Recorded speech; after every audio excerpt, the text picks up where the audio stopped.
বাইরে ইফতার করতে যে এত জ্বালা এত পরিমাণে কষ্ট হবে সেটা আসলে আমি জানতাম না। বাইরে ইফতার করে জানতে পারলাম।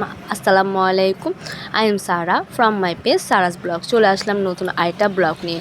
সেদিন হলো আমরা ঈদ শপিং করেছিলাম আমি আর আমার বান্ধবী মিলে। তো শপিং শেষ করে আমাদের ইফতারের টাইম হয়ে যাচ্ছে। তো আমরা সেদিন বালিয়াকেটের উপরে যে ফুড কোর্টটা ছিল ওখানে গেলাম। ওখানে অনেকগুলো কিন্তু একসাথে রেস্টুরেন্ট থাকে। তো ওখানে এত পরিমাণে রাশ ছিল যে মানুষ অলরেডি সিট বুকিং করে ফেলছে। আমাদের সবচেয়ে বড় ভুল হয়ে গেছে যে আমরা কি খাবো সেটা একজন গিয়ে সিলেক্ট করলে আরেকজন গিয়ে যদি সিটটা সিলেক্ট করতাম তাহলে মানে এত প্যারা খেতাম না। আমরা সবার প্রথমে হলো কি খাবো ইফতারে কি খাবো সেটা নিয়ে টেনশানে ছিলাম। তো টেনশন করতে করতে সব কিছু কমপ্লিট হয়ে গেল, কিন্তু আমরা আর সিট পেলাম না। এবার আমরা কি করব, অনেকক্ষণ ওয়েট করতে করতে আমরা যে রেস্টুরেন্ট থেকে নিয়েছিলাম মানে আমাদের খাবারটা অর্ডার করেছিলাম ওই রেস্টুরেন্টে উনিও বলতেছে এখানে কোথাও সিট পাওয়া যায় না সহজে, আপনারা ভুল করেছেন, আপনারা দুইজন কেন একসাথে এসেছেন, একজন সিটে বসতেন আরেকজন হলো এখানে কী খাবেন সেটা অর্ডার করতেন, ওইটাই ভালো হতো। তারপর আর কি করার, আমরা কোনোভাবে একটা কাপেলের পাশে বসছি, ওনারা অনেক আনইজি ফিল করছিল, কিছু করার নাই। এখানে সবাই অনেকেই দেখলাম যে ইফতার দাঁড়ায় দাঁড়ায়ও করেছে, কতগুলো ছোটো ছোটো বাচ্চা নিয়ে দাঁড়ায় দাঁড়ায় করেছে।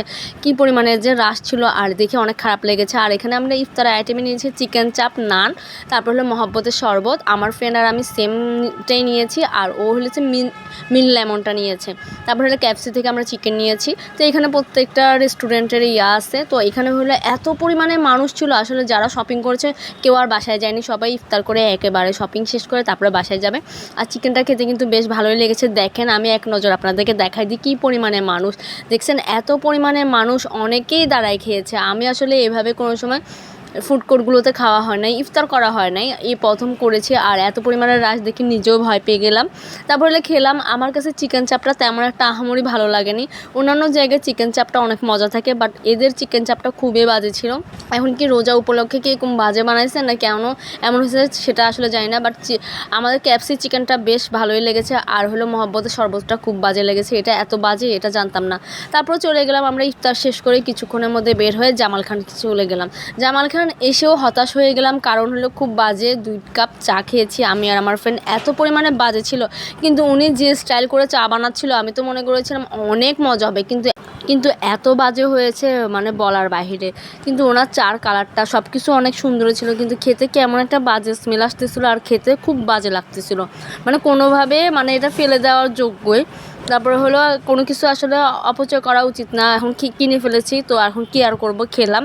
তো খেতে খেতে আমরা হাঁটতে হাঁটতে রাস্তার ওই পারে গেলাম। জামালখানের রাস্তায় হাঁটতে কিন্তু বেশ ভালোই লাগে, ওখানে অনেক রকমের অনেক কিছুই পাওয়া যায়। তারপর হলো আমরা হলাম একটা ভ্যান গাড়ি দেখলাম, ভ্যান গাড়িতে আমার ফ্রেন্ড তার বেবির জন্য চুড়ি বা ক্লিপ এগুলি দেখছিলো, আর আমি এখানে বসে বসে ইয়াররিংগুলো দেখছিলাম। ইয়াররিংগুলো বেশ দেখতে ভালোই লাগছিলো। এখানে প্রাইস কিন্তু একটু কম ছিল আর কোয়ালিটি একটু ভালোই ছিল, মানে ভালো মানেই ছিল আমার যতটুকু মনে হলো। কিন্তু উনি যে দামটা বলছে ওই দামটা ফিক্স বলছিল।